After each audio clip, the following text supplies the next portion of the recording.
ਪਹਿਲਾਂ ਤਾਂ ਮੈਂ ਆਪਣੇ ਵੱਲੋਂ ਆਪਣੀ babushai.com ਵੱਲੋਂ ਤੇ ਚੰਡੀਗੜ੍ਹ ਦੇ ਤੇ ਸਾਰੇ ਪੰਜਾਬ ਦੇ ਮੀਡੀਆ ਵੱਲੋਂ ਫੇਸਬੁੱਕ ਦਾ, ਫੋਰਟਿਸ ਹਸਪੀਟਲ ਦਾ, ਫੋਰਟਿਸ ਹੈਲਥ ਕੇਅਰ ਦਾ ਤੇ ਵੌਕਸ ਇੰਡੀਆ ਫਾਊਂਡੇਸ਼ਨ ਜਿਹੜੀ ਜੈਪੁਰ ਬੇਸਡ ਜਰਨਲਿਸਟਾਂ ਦੀ ਆਰਗੇਨਾਈਜੇਸ਼ਨ ਹੈ, ਉਹਨਾਂ ਦਾ ਧੰਨਵਾਦ ਕਰਦਾ ਕਿ ਉਹਨਾਂ ਨੇ ਇਹੋ ਜਿਹਾ ਨਵੇਕਲਾ ਟੌਪਿਕ ਲਿਆ, ਵਿਸ਼ਾ ਲਿਆ, ਸਾਡੇ ਜਿਹੜੇ ਮੀਡੀਆ ਜਗਤ ਨਾਲ ਸੰਬੰਧਿਤ ਜਿਹੜਾ ਮੈਂਟਲ ਹੈਲਥ ਦਾ ਇਸ਼ੂ ਹੈ, ਮਾਨਸਿਕ ਸਿਹਤ ਦਾ ਮੁੱਦਾ ਹੈ, ਉਸ 'ਤੇ ਵਿਚਾਰ ਚਰਚਾ ਕਰਨ ਦਾ ਜਿਹੜਾ ਉਹਨਾਂ ਨੇ ਇਨੀਸ਼ੀਏਟਿਵ ਲਿਆ, ਪਹਿਲ ਕਦਮੀ ਲਈ ਫੇਸਬੁੱਕ ਨੇ, ਮੈਟਾ ਨੇ, ਅਤੇ ਉਹਦੇ ਨਾਲ ਸਾਨੂੰ ਐਸੋਸੀਏਟ ਕੀਤਾ।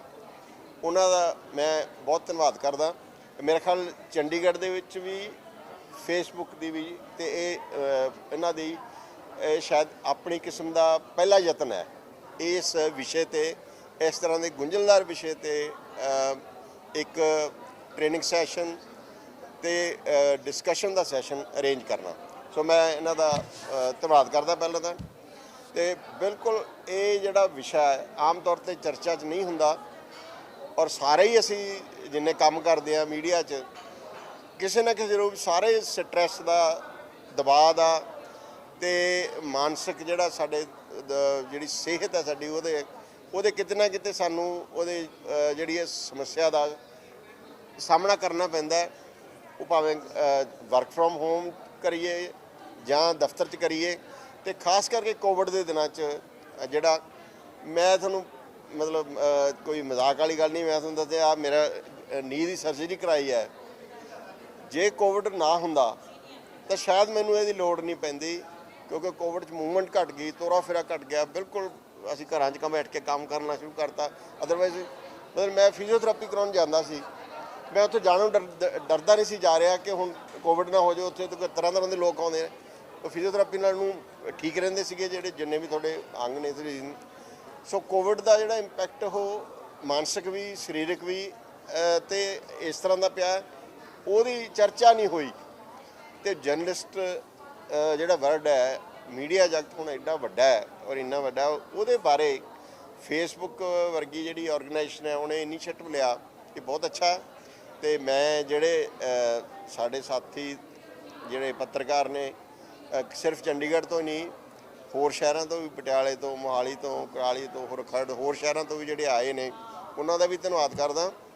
ਅਤੇ ਉਮੀਦ ਕਰਦਾ ਕਿ ਇਹ ਜਿਹੜਾ ਸੈਸ਼ਨ ਹੈ ਇਹ ਸਾਡੇ ਸਾਰਿਆਂ ਵਾਸਤੇ ਲਾਹੇਵੰਦ ਇਸ ਕਰਕੇ ਹੋਇਆ ਕਿ ਚਲੋ ਓਪਨਿੰਗ ਹੋਈ, ਚਰਚਾ ਤਾਂ ਹੋਈ ਇਸ ਵਿਸ਼ੇ 'ਤੇ ਕਿ ਅਸੀਂ ਵੀ ਸਟ੍ਰੈਸ 'ਚ ਰਹਿੰਦੇ, ਸਾਡੇ ਸਟ੍ਰੈਸ ਦਾ ਵੀ ਕੋਈ ਹੱਲ ਕੋਈ ਹੋ ਸਕਦਾ ਜਿਹੜਾ ਅੱਛਾ ਕਿਸੇ ਦੀ ਅਸੀਂ ਮਦਦ ਵੀ ਲੈ ਸਕਦੇ ਹਾਂ।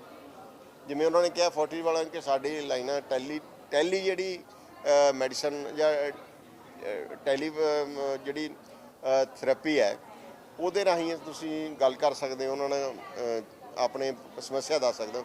ਸੋ ਮੈਨੂੰ ਲੱਗਦਾ ਕਿ ਇਹ ਬਹੁਤ ਅੱਛਾ ਯਤਨ ਹੈ।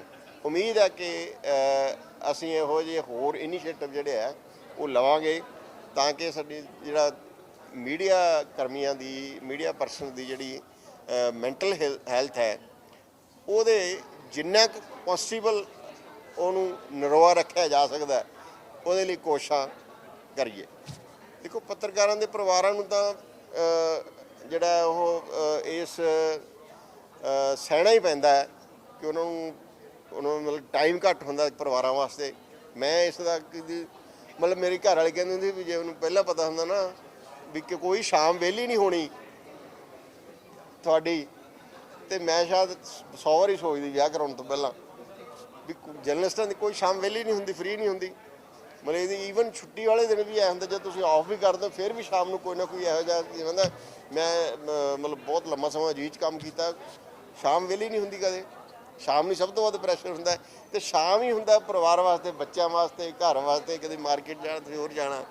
ਸੋ ਇਹ ਦਬਾਅ ਜਿਹੜਾ ਹੈ ਪਰਿਵਾਰਾਂ ਨੂੰ ਤਾਂ ਸਹਿਣਾ ਹੀ ਪੈਂਦਾ, ਅਤੇ ਉਹਨੂੰ ਬੈਲੈਂਸ ਕਿਵੇਂ ਕਰੀਏ, ਇਹ ਅੱਜ ਜਿਹੜਾ ਮਹਾਰਾਜ ਨੇ ਸਾਨੂੰ ਸੁਝਾਅ ਦਿੱਤੇ ਨੇ ਜਾਂ ਕੁਛ ਜਿਵੇਂ ਕਿ ਮਤਲਬ ਤਰੀਕੇ ਦੱਸੇ ਨੇ, ਉਹਨਾਂ ਨੂੰ ਕੋਸ਼ਿਸ਼ ਕਰਾਂਗੇ ਉਹਨਾਂ ਨੂੰ ਸਿੱਖਣ ਦੀ, ਉਹਨਾਂ ਤੋਂ ਹੋਰ ਸਿੱਖਣ ਦੀ, ਅਤੇ ਆਪਸ 'ਚ ਵਿਚਾਰ ਚਰਚਾ ਕਰਨ ਦੀ। ਬਹੁਤ ਜਿਹੋ ਜਿਹੇ ਹੁੰਦੇ ਨੇ, ਤੇ ਕੁਦਰਤੀ ਤੌਰ 'ਤੇ ਬਹੁਤ ਸਾਰੇ ਬਹੁਤ ਥਾਵਾਂ 'ਤੇ ਜਦੋਂ ਅਸੀਂ ਡਿਪਰੈਸ਼ਨ ਦਾ ਸ਼ਿਕਾਰ ਹੋ ਜਾਂਦੇ ਹਾਂ, ਸਾਡੇ ਦੋਸਤ ਮਿੱਤਰ, ਤੇ ਉਹਨੂੰ ਪਲਾਨ ਨਹੀਂ ਕਰ ਸਕਦੇ ਜਾਂ ਉਹ ਬਚ ਸਕਦੇ ਨੇ।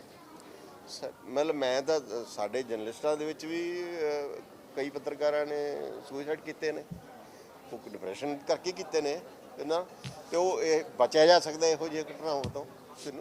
ਮਤਲਬ ਹੁਣ ਤਾਂ ਡਿਮਾਂਡ ਇਹ ਹੁੰਦੀ ਹੈ ਵੀ ਤੁਸੀਂ ਘਰੇ ਵਿੱਚ ਚਲੇ ਗਏ ਤਾਂ ਵੀ ਕੰਮ ਕਰੋ ਜਾ, ਕਿਉਂਕਿ ਕੰਮ ਇਹਨਾਂ ਤੇ ਕਰਨਾ ਹੈ, ਨੈੱਟ 'ਤੇ ਫੋਨ ਰਾਹੀਂ ਕਰਨਾ, ਮੋਬਾਈਲ ਰਾਹੀਂ।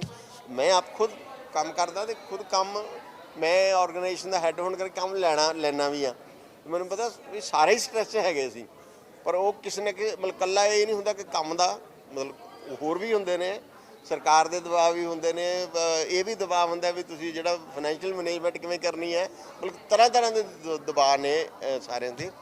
ਉਹ ਡਿਪੈਂਡ ਕਰਦਾ ਹੈ, ਉਹ ਪਰ ਮਤਲਬ ਉਹਦਾ ਕੋਈ ਨਾ ਕੋਈ ਤਾਂ ਫਿਰ ਇਹ ਜਿਹੜਾ ਇਸ ਤਰ੍ਹਾਂ ਦੀ ਜੇ ਆਪਾਂ ਬਹਿਸ ਵਿਚਾਰ ਕਰਾਂਗੇ ਉਹਦੇ ਜਿਹੜੇ ਉਹਨੂੰ ਘਟਾਉਣ ਵਾਸਤੇ ਮਦਦ ਜ਼ਰੂਰ ਹੋ ਸਕਦੀ। मेरा नाम रम्या वेणुगोपाल है और मैं मेटा में स्ट्रैटेजिक पार्टनर मैनेजर हूँ, न्यूज़ पार्टनरशिप्स टीम का हिस्सा हूँ।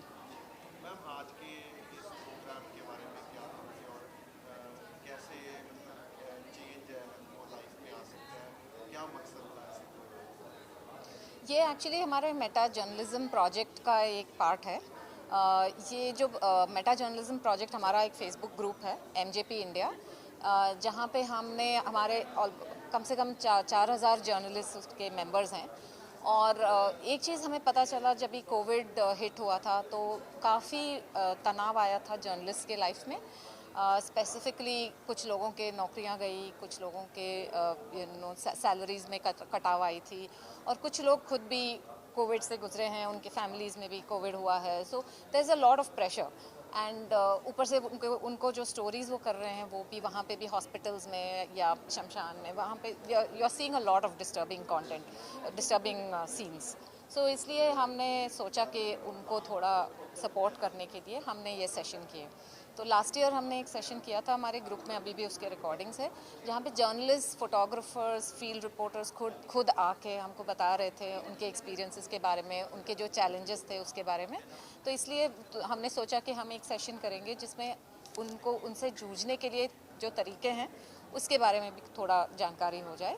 तो इसलिए हमने 2 सेशंस ऑनलाइन किए थे लास्ट मंथ, और हमने सोचा कि अभी इसको हम ऑफलाइन भी ले जाएंगे ताकि सभी सिटीज़ के सभी जर्नलिस्ट को भी ये सब जानने का मौका मिलेगा। तो इसलिए ये सेशन कल हम जयपुर जा रहे हैं, तो वहाँ पे भी करेंगे। अभी कोविड के बाद अभी हम ऑफलाइन इवेंट्स अभी शुरू किए हैं, तो फिर आगे भी सिटीज़ हम देखेंगे। अभी फ़िलहाल तो हम ये 2 सिटीज़ का शुरू किए हैं, उसके बाद देखेंगे। ऑफिशियल सर्वे तो हमने किया नहीं है, लेकिन जब हमने वो सेशंस किए थे लास्ट ईयर तो काफ़ी लोग अपने एक्सपीरियंसेस के बारे में जो बात कर रहे थे, हमने वो सब है रिकॉर्डिंग्स बस हमने, but we did not do any official survey on this.